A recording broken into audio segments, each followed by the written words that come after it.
Banjir setinggi 1,5 meter ini merendam permukiman warga di desa Bontomatene, Kecamatan Marusu, Kabupaten Maros. Banjir sempat surut beberapa hari lalu, namun kembali naik usai hujan deras menerjang daerah itu.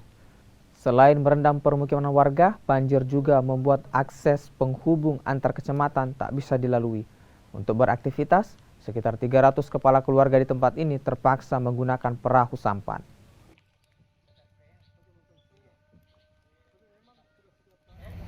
Sudah hampir setengah bulan. Setengah bulan. Tapi sebelumnya sempat surut Pak di sini. Sempat. Kemudian banjir lagi Pak Banjir ya. lagi. Itu sejak kemarin Pak ya diguyur hujan ini. Oh iya, ini kemarin 2 hari ini. Pak, ada berapa rumah sih Pak di sini Pak? Ada 300 kakak. 300 kakek itu yang terendam Pak. Iya. Ketinggian air Pak berapa meter Pak di sini? Kemarin sempat 1,5 meter. 1,5 meter Pak. Itu sampai jalanan tertutup Pak ya. Iya, Jadi tidak bisa memang dilalui kendaraan Pak dalam kondisi begini. tidak bisa. Jadi Dan pakai foto. perahu. terpaksa Iya, pakai pakai perahu sampan sampan. Pak. Tidak semua mungkin yang